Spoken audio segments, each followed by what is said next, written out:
Hello, I'm binding a book tonight. The text I've chosen is a collection of Juliette Drouet's letters to Victor Hugo from the 1830s to the 1880s. I got this text from JSTOR, printed out in loose sheets, folded it into signatures, and I have about 18 signatures here. Measured the spots where I'm going to stitch, and I'm ready to bind.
I'm really looking forward to reading these letters by Juliette because, of course, I've read Victor Hugo's biography by Graham Robb, but I think that these letters will be a very different look into Hugo's life and Juliette's life because Juliette had a very large influence on Hugo's life and in his writing.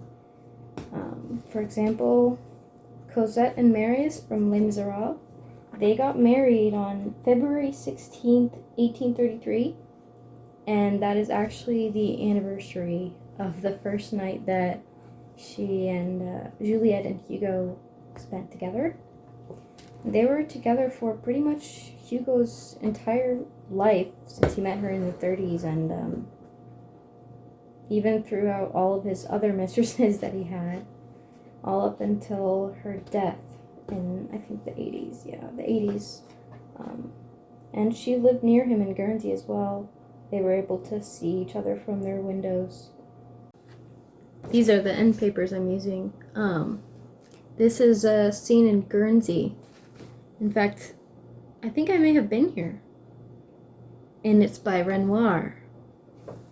Renoir used to paint on Guernsey. I think it's beautiful, and it goes well with the book because, of course, as I already mentioned, they lived on Guernsey together for 15 years, from 1855 to 1870, when Napoleon III left the throne. I think I forgot to poke holes in here. Also, by the way, I've actually seen some of Juliette's letters in person at the Syracuse University Special Collections Library. They have a lot of Juliette's letters there, and a couple of Hugo's as well. Some of them were translated. I got to touch them and look at them up close. This is finished binding. This is called a French link stitch, and now I have to do my least favorite part, which is trimming the text block.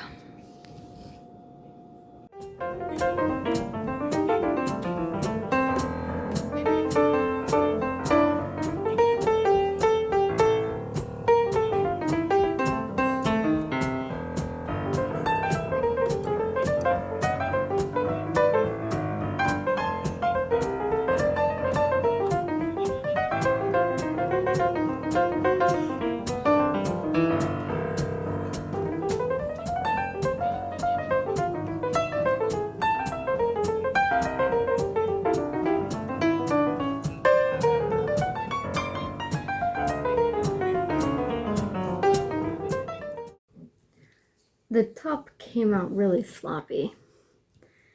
This is my least favorite part because it very rarely comes out nice.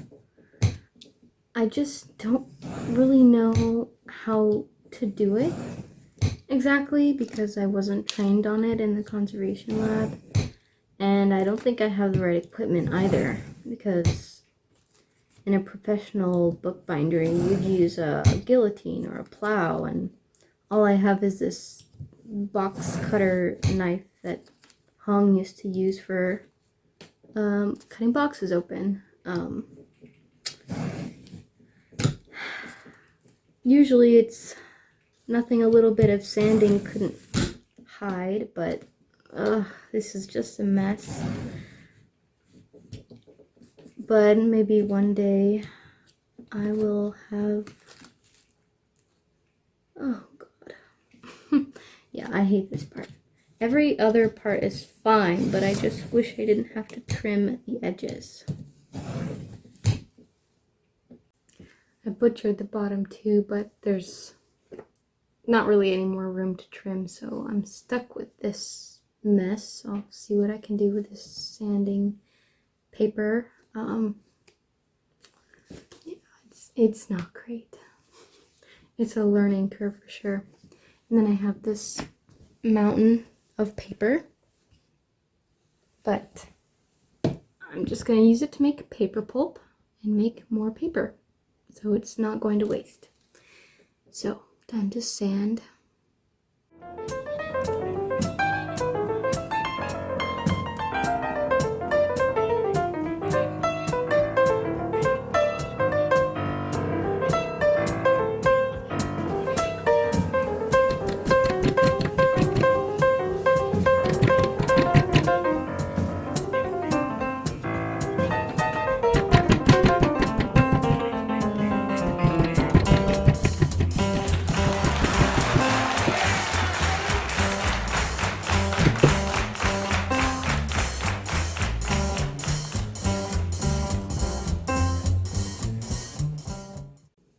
It's past midnight and I have to go work at the archives tomorrow. So the last thing I'm gonna do today is glue the spine. Hello. Today I'm gonna be working on the spine. I already added a ribbon here, and next I will be sewing the headband and the end band with embroidery thread. So let's see.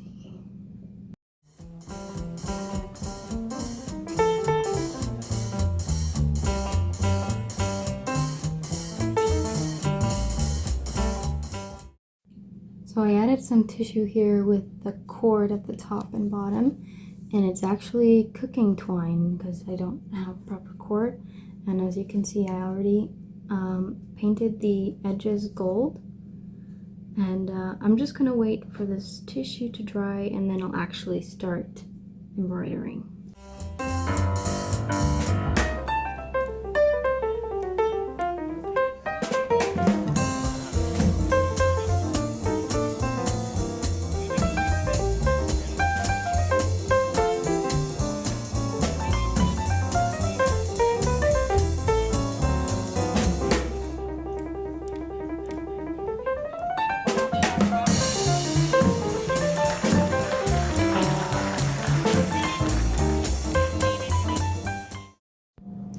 I have my end bands on here, so now I'm just doing the spine linings.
my text block.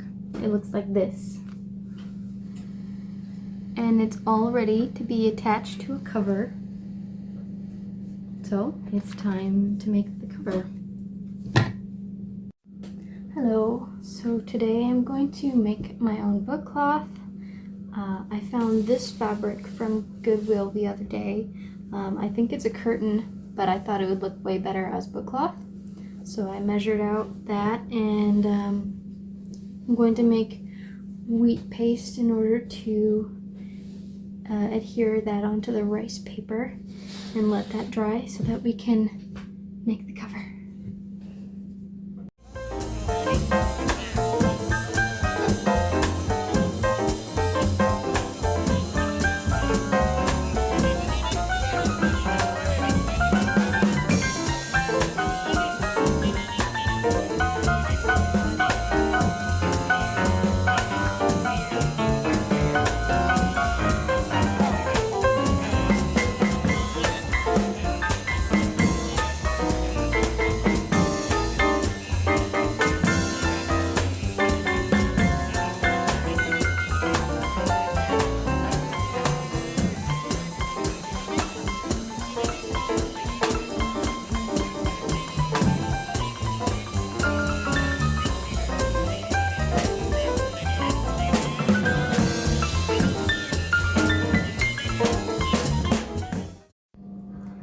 While we wait for the book cloth, I'm going to start on this. I already cut out the chipboard for the cover, and I'm going to try something new this time. I'm going to try to make a sort of a sunken image in this cover, and we'll see how that goes because I haven't done that before.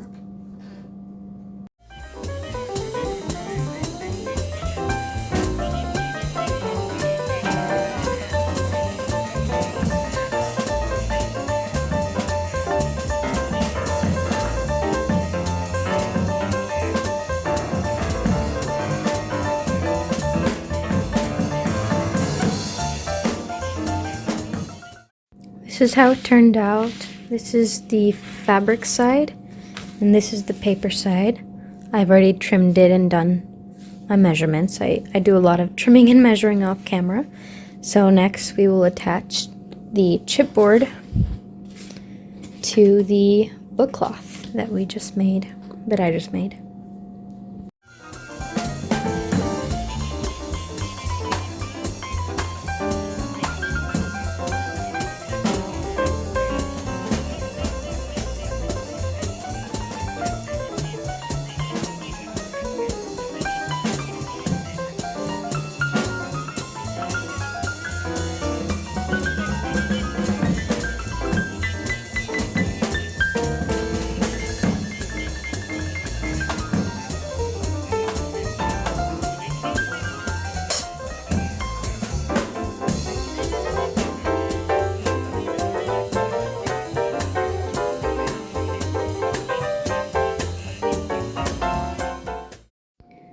This is the finished cover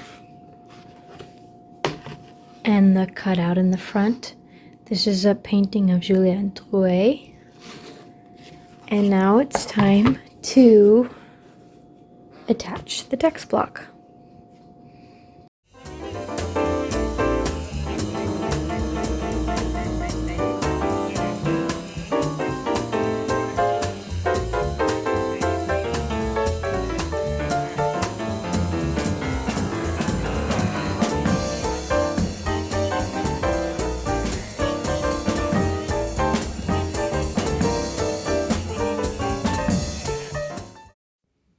There it is in the press, where it will be for 1 hour.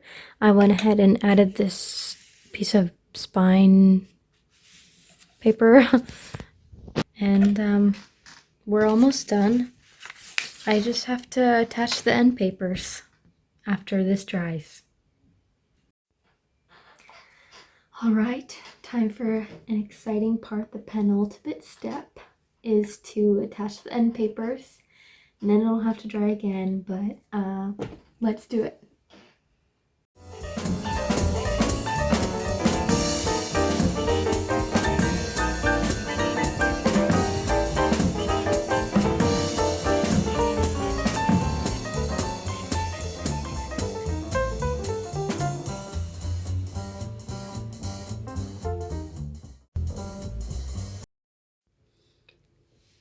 I finished the last step, which is putting a book plate on the front paste down.